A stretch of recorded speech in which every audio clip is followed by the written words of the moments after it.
It's important to place people first, and global governance and multilateralism are only going to serve their objectives if they are people centered and driven by aspirations and needs of everyone on this planet. And the Indian G20 presidency over the last 10 months assiduously put together this ethic in each of its proposition.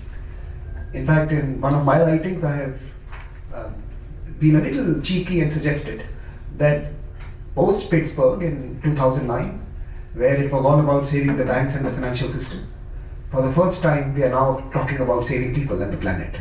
So it's no longer the bankers G20, it's the people's G20, and I think that's one consequential change. And this conversation that we are hosting has to be seen in that light. The second Indian proposition, of course, was that it can only be a people's G20 if the issues we discuss relate to people, are relatable to people. So I love the word macroeconomics and fiduciary responsibility and adequacy ratios. I read those before I go to sleep, but they don't excite me necessarily. Truly, my soul. There are more essential issues: food on the table, the cost of energy, education, health, roads, connectivity, infrastructure, trade, livelihoods, incomes, right? So issues have to also become more relevant and relatable to people if you really want to make it a multilateralism for the planet, for the people, for the last human being that needs service from all of us. And third, if this is the agenda and this is the moment to reset multilateralism, then the actors in the room have to also reflect current realities. They must reflect those who they profess to serve and the views and perspectives from people who have not been heard till now, who have been invisibilized by the bureaucracies of global governance. Countries have done it at home, but collectively we have done outstandingly well in the international institutions of distancing our work from these new voices, new actors, new geographies that are rising. So the word Global South was a big feature of the Indian presidency, and of course there's a sovereign and geographical connotation. There are countries of the South, but I truly believe Global South exists everywhere. A few kilometers from here, you have folks in existential conditions no different to many other parts of the world. And Global South in many ways today reflects a new urge and a new determination by a new set of actors to carve the rules for the world. And I say this because today what we really want to do as we discuss examples from India, the determination of women to change the world, and start thinking about the post-2030 world, I think there is also a responsibility on the Global South today to no longer be free riders or acceptors of rules written by others, but to actually be scripting them by themselves in partnership with actors who have been through this journey before, but also with those who are going to be increasingly influential in the days ahead. So I think today we really want to look at a vision for the future, certainly a vision beyond 2030. Can we in this room and can others join us and start thinking about the template for the post-SDG world? What will be the successor? What will be the issues that we will discuss? Who will be the actors? Is nation state the most important template for that partnership, or are we going to see non-state actors become increasingly official, and do they need to have a seat on the table? Do they need to be responsible and be accountable? And it's no longer about doing good, it's about doing good responsibly. And can we start thinking about some of those issues as well?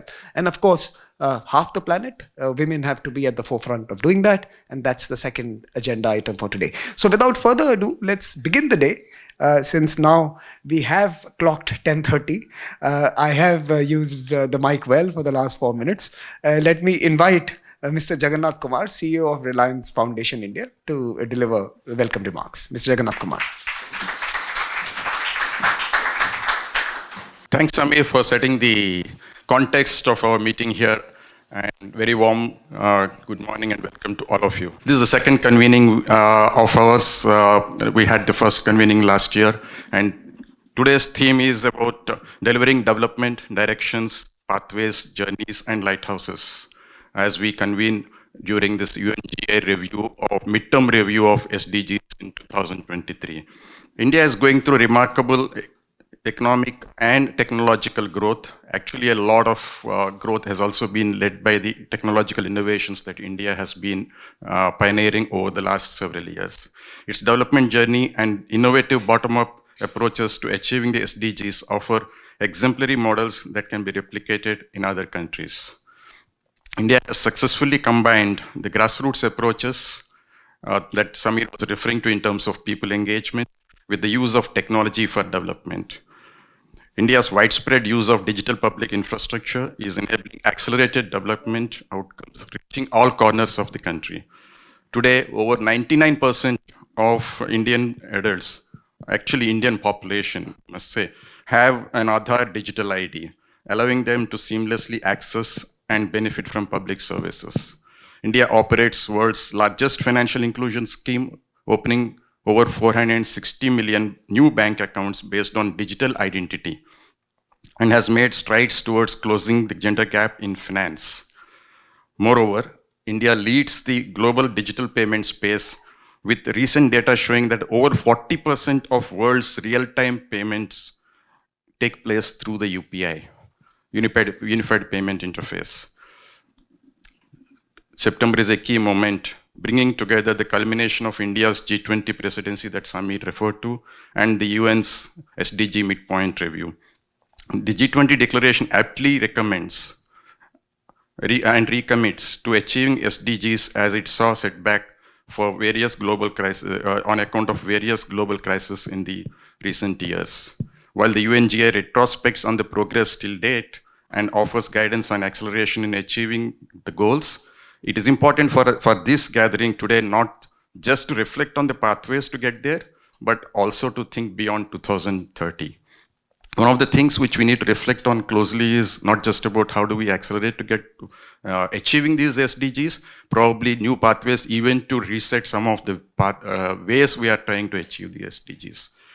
India's Niti Aayog released the third edition of SDG India Index dashboard covering all 17 SDGs in 2021, where it highlights that the SDGs can only be fully realized through robust and diverse partnerships with different stakeholders and by triggering new and powerful accelerators of progress, which is what we need to be deliberating as we discuss the pathway to achieving 2030 agenda.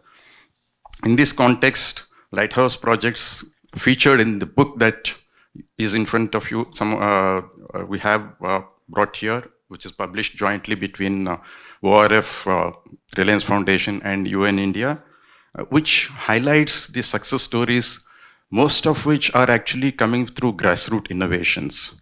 These are not driven by top-down approach, these are through grassroots innovations by the communities and local organizations.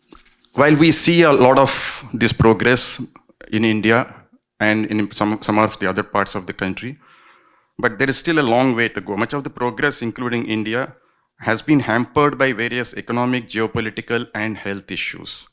Effects of climate change are at its worst, with heat waves, droughts, floods, and wildfires becoming far too frequent. The rate of sea level rise has doubled in the last decade, threatening hundreds of millions of people in coastal communities. Between 2017 and 2021, the funding available per person to address food crisis fell by 30%. The world is not on track to achieve gender equality by 2030 by any stretch of imagination. At the current rate, it will take 140 years to achieve equal representation in the leadership in workplace. Further, the world continues to grapple with lingering effects of COVID-19. In order to address these gaps and challenges, the narrative needs to evolve from here. We need to move on from a segmented approach to a more holistic one in achieving the development targets, an approach that considers the complex interactions between the SDGs and the development challenges themselves. For instance, we cannot eradicate poverty without eliminating hunger or improving basic health of the communities. Conversely, poverty is also a cause of hunger and the lack of basic health. There are several examples like this where there are complex interactions between the SDGs, and we need to look at them all on holistic basis.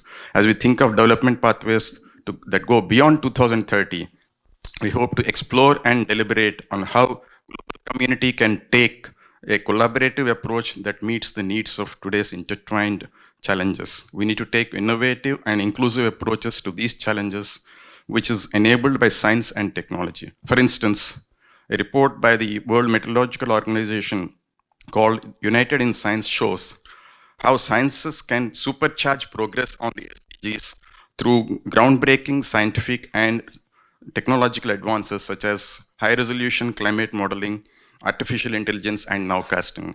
In fact, I am happy and proud to say that we are implementing some of these solutions as we work on resilience in the communities on account of disasters. As for inclusive approaches, our second panel on She Leads will deliberate on how we can ensure women-led development and how that is at the core of every innovation and every decision-making process we undertake from here on. We need to work together to navigate through current challenges as well as anticipate new ones to ensure resilient development and growth that focuses on holistic well-being of citizens. We need to reimagine the development agenda with a global commons approach and not on a fragmented basis. Today, through these three panels, we hope to not only evaluate our progress, we also hope to deliberate on a more inclusive approach to development and strategize our way forward from 2030. Thank you, and we look forward to exciting deliberations here.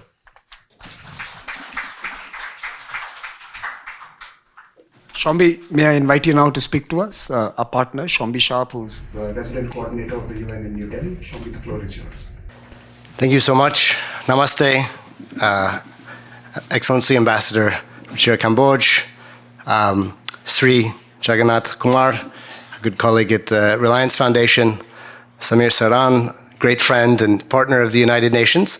It's a wonderful honor and privilege to be here on behalf of the United Nations in India. Mujhe har bar permanent mission of India mein aakar bahut khushi hui. It's always a pleasure to be here at the mission of India.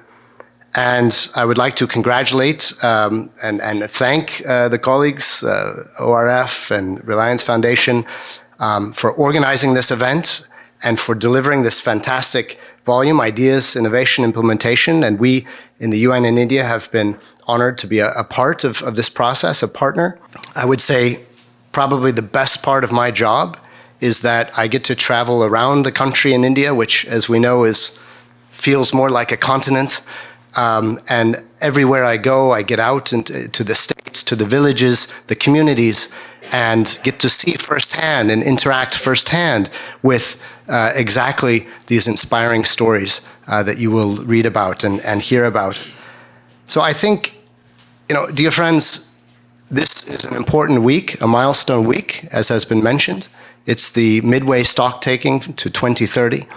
And just a few blocks from here, this week has been filled with a lot of, frankly, depressing news. Everywhere we look, it's crisis, it's war, it's poverty, it's the inability of the world to come together and to put the money behind the words. And all of this against the backdrop of the triple planetary crisis: biodiversity loss, pollution, climate change. But I would say that there are two very important reasons to be optimistic. And this is exactly where the SDGs and India and partnership with all of you in the room come together. So the first message is that we know what to do. The SDGs remain our best blueprint, together with the Paris commitments for 1.5, keeping that alive. Secondly, we have a new engine in the room, and that is India, increasingly showing robust leadership on how to achieve the SDGs. That's across so many areas. Poverty reduction, we've seen 135 million people lifted out of multidimensional poverty in just the last 5 years. Digital transitions, I don't think you see digital leapfrogging in a country as you see in India. We've just heard 40% of the world's financial digital transactions are made in India, leading towards incredible progress in financial inclusion, especially in rural areas and for women. We see women-led development. And here I would pause to congratulate India on legislation just passed to ensure robust women's representation in parliament, true element of Nari Shakti, of women-led development. And we estimate that with the greatest youth generation in history, 1/6 of humanity, that literally 1/3 to upwards of 1/2 of the SDG targets will need to be met in India. As the Secretary General said in his recent visit, India is the country that can make the SDGs a reality. And increasingly, India is having an important impact on the rest of the SDG targets outside of India. And this is where leadership, as a strong voice for the Global South, as Samir was mentioning, changing the nature of the conversation at the top tables. This is where South-South cooperation is coming increasingly into play with Indian leadership. And as was mentioned, the shining example that we're still basking in the glow from is the Indian G20 presidency and the consensus New Delhi declaration, bringing much needed important momentum across a range of critical issues, from climate change, climate action, to gender equality, to reforming these multilateral institutions and the international financial architecture that were designed in the aftermath of the Second World War to be fit for the new reality, the new world order, and to look to see how we can achieve 2030. We have now only the second half left, and how can we look beyond as well? So let me say I look very much forward to today. The panels are incredible. We have so many fantastic speakers, so much knowledge in this room, and so much opportunity for partnerships. I say, Aaj ki charcha achi rahe. Bahut dhanyavad. Thank you very much. It's a pleasure. It gives me great pleasure to introduce one of India's finest diplomats who needs no introduction, someone who has added something very special to our work at the UN, which is her intense care for issues that matter to most. And she has brought that in her conduct of her responsibilities at the UN, her determination to include so many new voices in the fora that she curates and incubates is remarkable. I have attended a few, and it's been a privilege to work with you, ma'am, on a few occasions, and we hope we can make PMI our home to do lots more together. So without further ado, let me invite you, ma'am, please. Thank you. Samir, Shambi, Mr. Jagannath Kumar, distinguished guests, ladies and gentlemen, and not to forget the PR of Antigua and Barbuda, our good friend. Thank you very much for being here. Well, first of all, the warmest welcome to all of you. Thank you so much for being here in such good numbers. Trust me, it means a lot to us to have all of you amidst us today. And we've been talking about the SDGs. You know, this is the halfway point. It is a pivotal moment. And indeed, it is all of that, all hands on deck. Now, as many of the speakers before me have said, the SDG Progress Report shows that just 12% of the SDGs are on track. Progress on 50% is weak and insufficient. And worst of all, the world has stalled or gone into reverse on more than 30% of the SDGs. And it is important to remember that SDG progress is not about lines on a graph. It is about healthy mothers and babies, children learning the skills to fulfill their potential, parents who can feed their families. It is about renewable energy and clean air. And it is about a world in which everyone enjoys human rights and human dignity.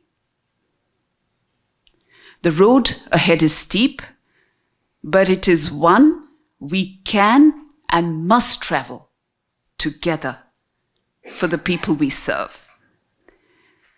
Now let me turn to India. Well, I would say that India's journey towards the SDGs serves as an inspiring example of determination and ingenuity. Let's take SDG 1. Now, India's performance on SDG 1 is a testament, a true testament to its resolve. While the number of people living in extreme poverty today is higher than it was 4 years ago, and this is indeed very unfortunate, and on current trends, only 30% of all countries will achieve SDG 1 of no poverty by 2030. India has remained committed to the cause. We are on track. We are on track to reduce multidimensional poverty by at least half, much ahead of 2030. India is among the 25 countries that halved their multidimensional poverty within 15 years. A noteworthy 415 million people have escaped poverty in India. So how about that? And if you ask me, I would say that India's success can be attributed to its model of localization. With the introduction of national indices, we are not merely tracking progress, we are identifying the gaps, ensuring that no one is left behind. Home to almost 1/6 of humanity and some of the world's most ambitious developmental and social inclusion programs, and the speakers before me have highlighted some of those, India's model can provide essential perspective on SDG localization. For instance, and I'll give you 2 examples, I think I'm not saying something new, speakers before me have said so, but nevertheless, this bears repetition. India opened over 450 zero balance bank accounts, with Aadhaar reducing the cost of conducting the Know Your Customer from $12, and I will repeat that, let me repeat that, from $12 to a mere 6 cents.